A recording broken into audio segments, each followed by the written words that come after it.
Okay, I'm Stefan Bozek, and I had Solar install my solar panels. I went for as many as I could possibly put on the roof. And actually, Frank Rieger, the owner, came to our house, and he was so perfectly honest. He said, I didn't need as many panels as I want. He said, I only need 34, but I told him I wanted as many as I could possibly get on the roof.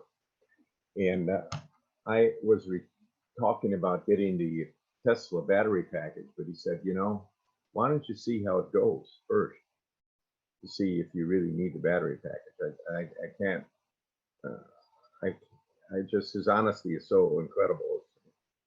And so when they did come out, everything worked fine, and they had to replace more tiles because my tiles are very brittle.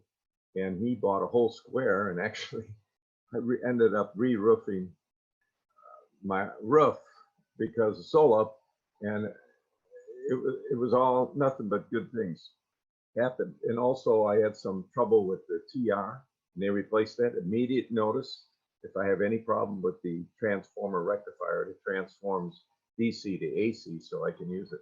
They come out immediately. If I call them, they're immediately supportive. All I can say is good things. Yes, I do support solar. It's an incredible company.